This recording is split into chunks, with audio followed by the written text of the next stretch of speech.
नमस्कार, सुपरफास्ट 100 में देश दुनिया की बड़ी खबरों के साथ हाजिर है हम। मैं हूं आंचल आनंद। नमस्कार, आपके साथ मैं हूं चित्रा त्रिपाठी। बड़ी खबर से करेंगे शुरुआत।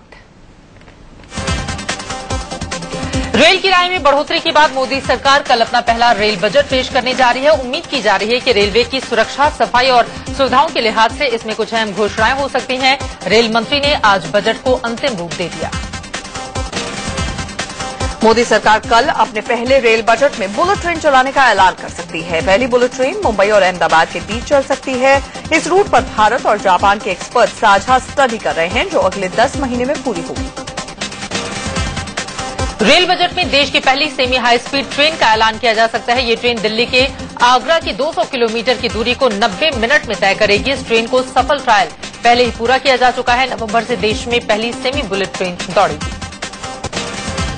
सूत्रों के मुताबिक बजट में रेलवे में सुरक्षा के लिहाज से खाली पड़े 1 लाख से ज्यादा पदों पर तुरंत ही भर्ती का प्रस्ताव किया जा सकता है। ट्रेन हादसे को रोकने के लिए अनिल काकोदकर कमेटी के ज्यादातर प्रस्तावों को मंजूरी दी जा सकती है। खान पान व्यवस्था में ब्रांडेड कंपनियों को प्रवेश दिया जा सकता है।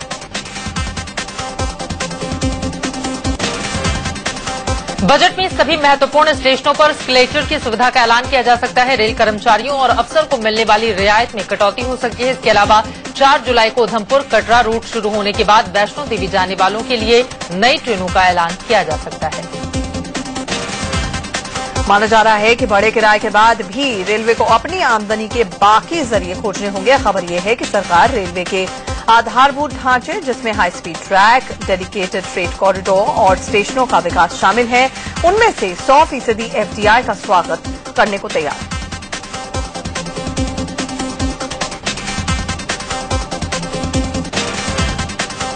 वहीं वित्त मंत्री अरुण जेटली ने बढ़े रेल किराए का ठीकरा पिछली यूपीए सरकार पर थोप दिया। जेटली ने कहा कि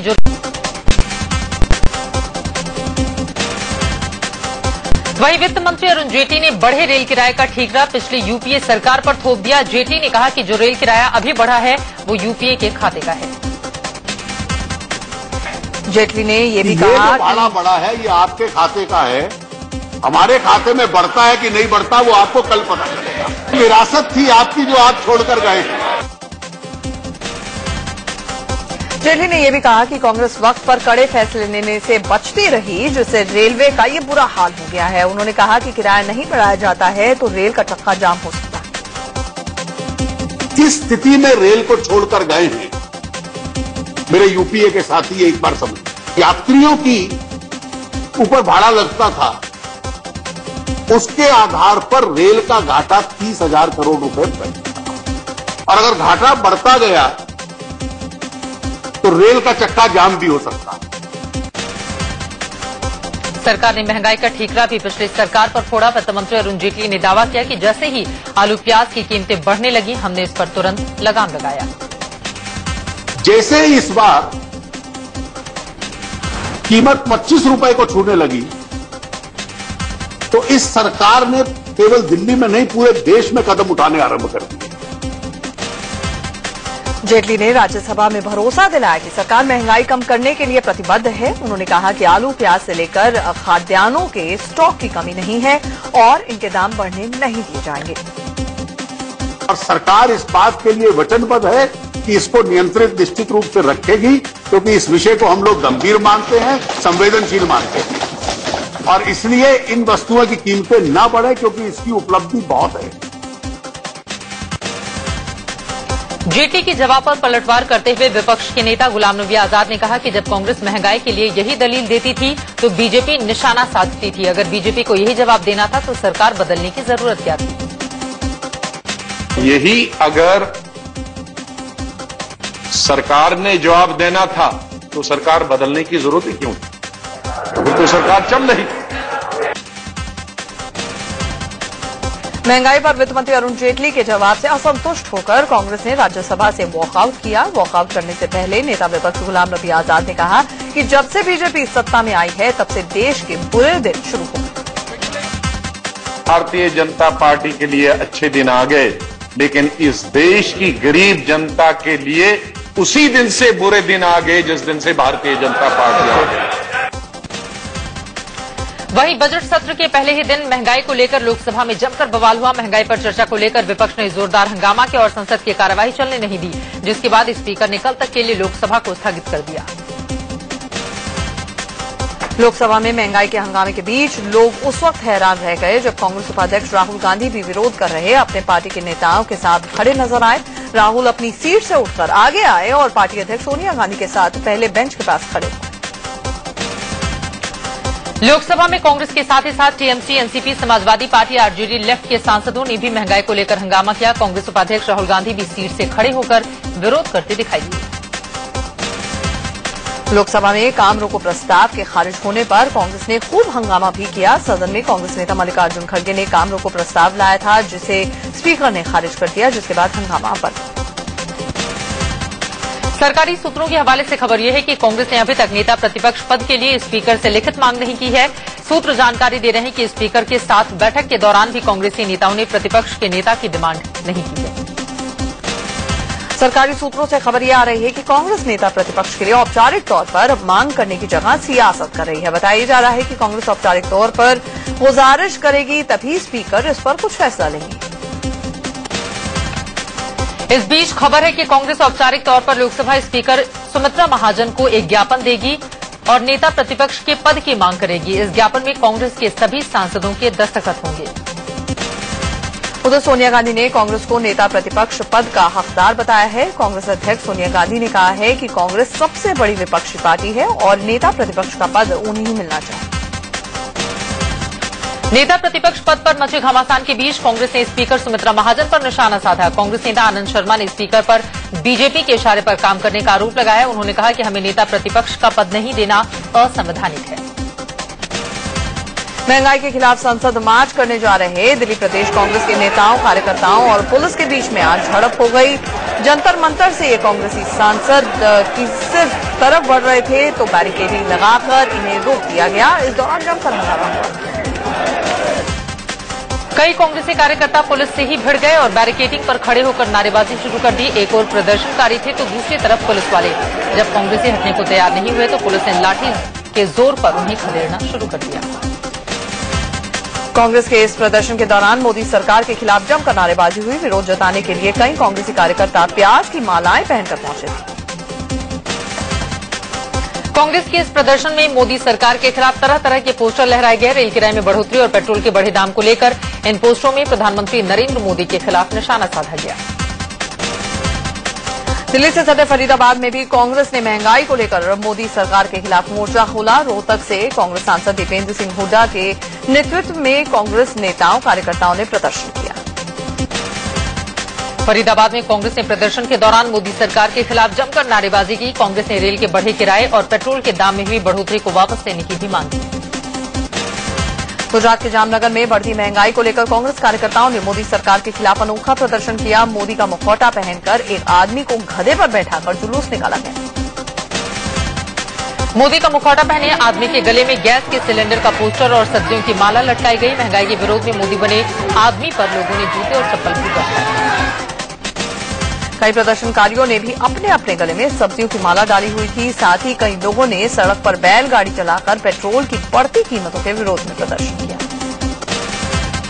महंगाई के खिलाफ बीएसपी ने भी मोर्चा खोला। लखनऊ में विधानसभा के बाहर बीएसपी नेताओं ने मोदी सरकार के खिलाफ जमकर प्रदर्शन किया। इस दौरान पीएम नरेंद्र मोदी का पुतला भी फूंका गया। एसपी सुप्रीमो मुलायम सिंह यादव ने महंगाई पर पीएम मोदी पर चुटकी लेते हुए कहा है कि प्रधानमंत्री ने कहा था कि वो सत्ता में आते ही महंगाई खत्म कर देंगे, लेकिन कम करने की जगह उन्होंने महंगाई और बढ़ा दी। तो वायदा किया था आते ही महंगाई खत्म कर देंगे, खत्म भी नहीं की, कम भी नहीं की। देश की गरीबी को लेकर नई परिभाषा सामने आई है। आरबीआई के पूर्व गवर्नर सी रंगराजन कमेटी के मुताबिक गांव में 32 रुपए हर रोज खर्च करने वाला आदमी गरीब नहीं है, जबकि शहर में 47 रुपए रोजाना खर्च करने वाले को गरीब नहीं माना जाएगा। मोदी सरकार को पेश की गई रंगराजन कमेटी की रिपोर्ट के मुताबिक देश का हर तीसरा आदमी गरीब है। देश में पिछले एक साल में करीब 9.5 करोड़ गरीब बढ़ गए हैं। इस रिपोर्ट के बाद गरीबी रेखा पर नए सिरे से बहस शुरू हो गई। 2011-12 में यूपीए सरकार के दौरान सुरेश तेंदुलकर कमेटी ने भी गरीबी और अमीरी को लेकर रिपोर्ट दी थी, जिसके मुताबिक गांवों में रहने वाला एक आदमी अगर रोजाना 27 रुपए खर्च करता है तो वो गरीब नहीं है, जबकि शहर वालों के लिए इसकी लिमिट 33 रुपए रखी गई थी। समाजवादी पार्टी के महासचिव नरेश अग्रवाल ने रंगराजन कमेटी की रिपोर्ट को गरीबों का मजाक बताया है। उन्होंने कहा कि रंगराजन पर निशाना साधते हुए कहा कि उन्हें हर रोज वो 100 रुपए देंगे और वो गांव में इसके साथ रहकर दिखाएं। रंगराजन जी को हम 100 रुपए रोज देंगे अपनी तरफ से, और वो सिर्फ गांवों में रहकर अगर एक दिन दिखा दे, दोनों टाइम भरपेट भोजन खा लें, तो हम समझें उनकी रिपोर्ट कहीं सही है। बीएसपी सुप्रीमो मायावती ने गरीबी पर आई रिपोर्ट को गरीबों के साथ मजाक बताया है। मायावती ने कहा कि न हम पिछली सरकार की रिपोर्ट से सहमत हैं और न इस सरकार की रिपोर्ट से। ये केवल गरीबों के साथ मजाक हो रहा है, इसलिए सरकार के उन आंकड़ों से सहमत है। ना इस वर्तमान सरकार में जो अभी कमेटी की रिपोर्ट आई है रंगराजन की, उससे भी हमारी पार्टी सहमत नहीं है। गरीबी पर आई रंगराजन कमेटी की रिपोर्ट पर बीजेपी ने गोलमोल जवाब दिया है। उन्होंने कहा कि मोदी सरकार सारी नाकामियों को दूर करेगी। लेकिन हमें पूरा विश्वास है कि नरेंद्र मोदी जी की सरकार इन तमाम चुनौतियों पर सफलता पाएगी और तमाम जो बद से बदतर हालात रहे हैं, जो नाकामियों के निशान हैं, उन नाकामियों के निशान को मिटाएगी। संसद के बाहर महिला संगठनों ने तपस्पाल पर कार्रवाई करने समेत कई महिला मुद्दों को लेकर प्रदर्शन किया। महिलाओं ने पोस्टर लेकर जमकर नारेबाजी की। काफी देर तक महिलाओं का ये प्रदर्शन जारी रहा। पुलिस ने महिला प्रदर्शनकारियों से हंगामा रोकने को कहा, लेकिन वो नहीं मानी, जिसके बाद पुलिस ने पकड़कर उन्हें वहां से हटाया। लखनऊ में विधानसभा के बाहर बीएसपी ने यूपी सरकार के खिलाफ जोरदार प्रदर्शन किया। यूपी की कानून व्यवस्था को लेकर बीएसपी नेताओं कार्यकर्ता मार्च करते हुए विधानसभा तक पहुंचे और अखिलेश सरकार के खिलाफ नारेबाजी की। बीजेपी की महिला मोर्चा ने भी विधानसभा के सामने यूपी की अखिलेश सरकार के खिलाफ प्रदर्शन किया। सूबे में लगातार बढ़ रही रेप की घटनाएं और महिलाओं के खिलाफ हो रही हिंसा के विरोध में बीजेपी ने ये प्रदर्शन किया। नरेंद्र मोदी सरकार पर संघ के दबाव में काम करने के आरोपों के बीच आरएसएस प्रवक्ता राम माधव की बीजेपी में एंट्री की खबर है। इसके अलावा संघ के दूसरे नेता शिव प्रकाश के भी बीजेपी में शामिल होने की चर्चा है। बीजेपी जल्द ही इस बारे में आधिकारिक ऐलान करेगी। व्यापम घोटाले की जांच के लिए एसआईटी का गठन और मामले की खुले में सुनवाई की मांग करने वाली कांग्रेस महासचिव दिग्विजय सिंह की पत्र याचिका जबलपुर हाईकोर्ट ने खारिज कर दी। दिग्विजय सिंह ने ट्वीट कर कहा है कि उनकी लेटर पिटीशन नामंजूर नहीं हुई है, बल्कि कोर्ट ने नई याचिका दायर करने को कहा है। दिग्विजय ने आगे लिखा कि अब हमारे पास 2 विकल्प हैं। पहला, या तो हम नई याचिका दाखिल करें या लेटर पिटीशन के मामले में सर्वोच्च न्यायालय में अपील करें। वकीलों से चर्चा करने के बाद ही हम आगे की रणनीति तय करेंगे। कांग्रेस महासचिव दिग्विजय सिंह किसानों की समस्या को लेकर भूख हड़ताल पर बैठने से पहले राघोगढ़ में भगवान के दर्शन करने पहुंचे। कैग ने शीला दीक्षित की सरकार को लेकर एक बड़ा खुलासा किया है। सीएजी के मुताबिक शीला सरकार ने दिल्ली में 895 अनाधिकृत कॉलोनियों को रेगुलराइज करने के नाम पर करीब 3000 करोड़ रुपए पानी में बहा दिए। इन कॉलोनियों में मूलभूत सुविधाएं आज भी नदारद हैं। शीला दीक्षित पर हुए सीएजी के इस खुलासे के बाद उनके खिलाफ कोच्चि में बीजेपी कार्यकर्ताओं ने प्रदर्शन किया। ये लोग केरल के राज्यपाल पद से शीला दीक्षित के इस्तीफे की मांग कर रहे थे। कर्नाटक के पूर्व मुख्यमंत्री एचडी कुमारस्वामी की विवादित ऑडियो सीडी सामने आई है। सीडी में कुमारस्वामी अपनी पार्टी जेडीएस से एमएलसी चुने जाने के लिए 20 करोड़ रुपए रिश्वत की मांग करते सुने गए। कन्नड़ टेलीविजन चैनलों पर यह सीडी चलाई गई है। बीजापुर के एक स्थानीय नेता और उनके समर्थकों ने एमएलसी की सीट के लिए कुमारस्वामी से संपर्क साधा था। विजू गौड़ा पाटिल नाम के उसी नेता से बातचीत के दौरान कुमारस्वामी ने 20 करोड़ की डिमांड की थी। कुमारस्वामी ने बातचीत की प्रामाणिकता को खारिज नहीं किया है, लेकिन कहा कि उन्होंने सिर्फ इस बारे में बात की कि आज की राजनीति किस दिशा में जा रही है। कुमारस्वामी ने कहा कि इस मामले के पीछे सियासी साजिश है, लेकिन उन्हें इस पर अफसोस नहीं। एचडी कुमारस्वामी की विवादित ऑडियो सीडी के सामने आने के बाद कर्नाटक की सियासत गरमा गई है। यूथ कांग्रेस ने कुमारस्वामी के खिलाफ प्रदर्शन किया और कुमारस्वामी के खिलाफ जमकर नारेबाजी की। सुप्रीम कोर्ट ने शरीयत कोड को लेकर ऐतिहासिक फैसला सुनाते हुए कहा है कि इसे कानूनी मान्यता देने से इनकार उन्होंने कर दिया। कोर्ट ने कहा कि शरीयत का फतवा मानना जरूरी नहीं है। कोर्ट ने इस बात से नकारा कि जो मुफ्ती या दारुल कज़ा या किसी भी नाम से इनको कहते हैं वो पैरेलल कोर्ट्स नहीं है, क्योंकि इनको कोई लीगल सैंक्शन नहीं है। सुप्रीम कोर्ट ने शरीयत कोड पर पाबंदी नहीं लगाई, लेकिन इसे संवैधानिक मानने से भी इनकार कर दिया। कोर्ट ने कहा कि शरीयत कोड को राय देने का अधिकार हो सकता है, लेकिन वो दो लोगों के मामले में ना पड़े जब तक वो लोग उनके पास ना जाए। सुप्रीम कोर्ट ने कहा कि किसी दारुल कज़ा को तब तक किसी के अधिकारों के बारे में फैसला नहीं करना चाहिए जब तक वो खुद इसके लिए नहीं कहता। शरिया अदालत का कोई कानूनी दर्जा नहीं है और इसके लिए कानून की कोई मंजूरी भी नहीं है। सुप्रीम कोर्ट ने लेफ्टिनेंट जनरल दरबीर सिंह सुहाग को अगला सेना प्रमुख नियुक्त करने के केंद्र के फैसले पर रोक लगाने से इनकार कर दिया है। सुप्रीम कोर्ट ने इस मामले में एक अर्जी पर सुनवाई के दौरान कहा कि जनरल सुहाग की नियुक्ति पर रोक नहीं लगाई जाएगी। जनरल सुहाग की नियुक्ति को लेफ्टिनेंट जनरल रवि दस्ताने ने याचिका दाखिल कर चुनौती दी थी, लेकिन सुप्रीम कोर्ट ने जनरल सुहाग की नियुक्ति पर रोक लगाने से इनकार कर दिया। जनरल सुहाग 1 अगस्त को मौजूदा सैन्य प्रमुख जनरल विक्रम सिंह का स्थान लेंगे। दिल्ली का मुख्यमंत्री रहते हुए धरना प्रदर्शन करने के मामले में आम आदमी पार्टी के संयोजक अरविंद केजरीवाल को सुप्रीम कोर्ट से बड़ी राहत मिली है। धरने को असंवैधानिक बताते हुए केजरीवाल पर कार्रवाई को लेकर दाखिल जनहित याचिका सुप्रीम कोर्ट ने खारिज की। सुप्रीम कोर्ट ने कहा है कि चूंकि अरविंद केजरीवाल इस समय मुख्यमंत्री नहीं है, इसीलिए अब इस याचिका का कोई मतलब नहीं रह जाता। केजरीवाल ने खड़की एक्सटेंशन मामले में पुलिस वालों पर कार्रवाई करने की मांग को लेकर धरना प्रदर्शन किया था। सुप्रीम कोर्ट ने ई रिक्शा बैन करने की मांग से संबंधित एक जनहित याचिका पर सुनवाई करते हुए केंद्र सरकार को नोटिस जारी कर दिया है। सुप्रीम कोर्ट ने सरकार से पूछा है कि ई रिक्शा को लेकर मोटर व्हीकल्स एक्ट में क्या प्रावधान है। सुप्रीम कोर्ट ने मुंबई के कैंपाकोला सोसाइटी के लोगों के विरोध प्रदर्शन पर सख्त रुख दिखाया है। कोर्ट ने कहा है कि कानूनी मसलों को कानून के हिसाब से सुलझाना ठीक रहेगा। इस मामले में विरोध प्रदर्शन न किए जाएं। मुंबई के चर्चित पल्लवी मर्डर केस में मुंबई सेशंस कोर्ट ने हत्यारे सिक्योरिटी गार्ड सज्जाद को उम्र कैद की सजा सुनाई। पल्लवी के परिजन हत्यारे को उम्र कैद की सजा मिलने से संतुष्ट नहीं है। पल्लवी की मां सुनीता पुरकायस ने कहा है कि हम फैसले के खिलाफ हाईकोर्ट में अपील करेंगे।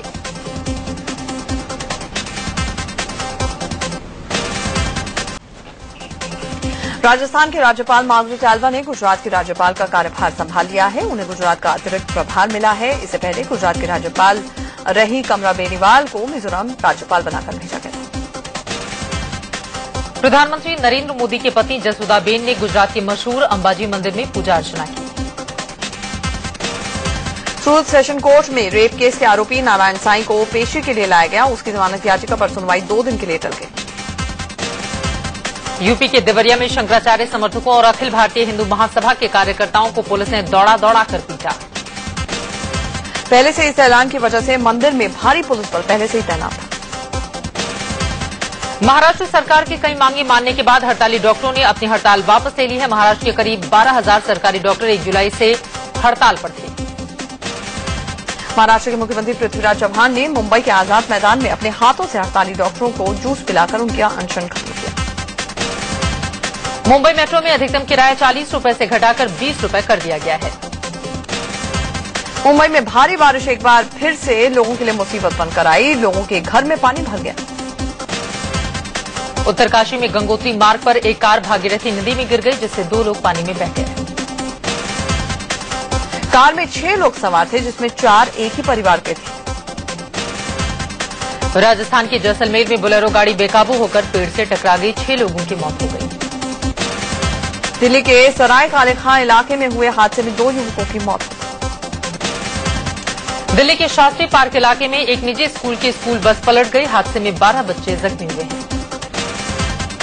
दिल्ली के जामिया नगर इलाके में एक बच्चे की लाश संदूक के अंदर मिलने से सनसनी फैल गई। अरहम के पिता ने मामले में गुमशुदगी की रिपोर्ट दर्ज करवाई थी। उनके पास 10 लाख की फिरौती के लिए फोन किया था। ग्रेटर नोएडा के दादरी थाना क्षेत्र में बदमाशों ने घर में घुसकर एक शख्स को गोली मार दी। बिहार के वित्त मंत्री विजेंद्र यादव के नाते का अपहरण हो गया है। दिल्ली के भजनपुरा इलाके में बेखौफ बदमाशों ने एक सराफा व्यापारी से सोना और कैश समेत 60 लाख का माल लूट लिया। दिल्ली के सुल्तानपुर इलाके में बदमाशों ने एक ऑप्टिकल हाउस पर धावा बोलकर आंखें टेस्ट करने वाली मशीन लेकर फरार हो गए। राजस्थान के अजमेर में चोरों ने पूर्व लोकसभा सांसद प्रभात ठाकुर के भाई के घर से 40 लाख रुपए के सामान की चोरी कर दी। इलाहाबाद में पुलिस ने फरार चल रहे आईईआरटी के पूर्व निदेशक प्रवीण सिंह को गिरफ्तार कर लिया है। उन पर करीब 16 करोड़ के गबन का आरोप है। भारतीय टीम के कप्तान महेंद्र सिंह धोनी के 33वें जन्मदिन पर उनके होम टाउन रांची में एक सैलून ने केक काटकर जश्न मनाया। वहीं रांची में धोनी फैंस क्लब ने आंगनबाड़ी के छोटे छोटे बच्चों के साथ क्रिकेट के पिच की तरह दिखने वाला केक काटा।